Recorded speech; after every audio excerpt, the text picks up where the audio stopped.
ఆకాశమా ఉత్సాహదని చేయము, భూమి సంతోషించము, పర్వతములారా ఆనందదని చేయుడి.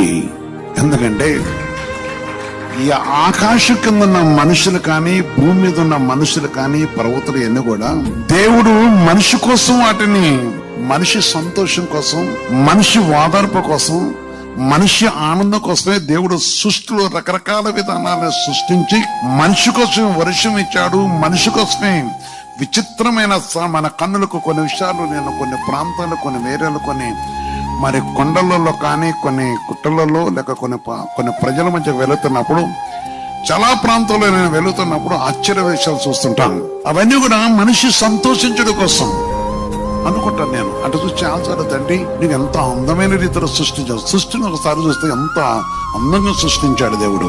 మనిషి కోసం దేవుడు సృష్టిలో ఎన్నో తనకు హృదయం ఆనందించడం కోసం అనేక విషయంలో దేవుడు సిద్ధపరిచినవాడు. మనిషి జీవనోపాధి కోసం దేవుడు భూమి మీద పుట్టించిన యొక్క కూర ఆకులు, కూర మొక్కల యొక్క అనేక విషయాలు చూస్తున్నప్పుడు కూడా మనిషి వ్యాధిని చిడిపింపట కూడా సృష్టిలోని భూమి మీద తయారు చేశాడు. వ్యాధి కలగజేసుకోవడం కోసం మనిషి చేసే పాపాన్ని బట్టి లేక రకరకాల విషయాలు మనం చూస్తున్నాం.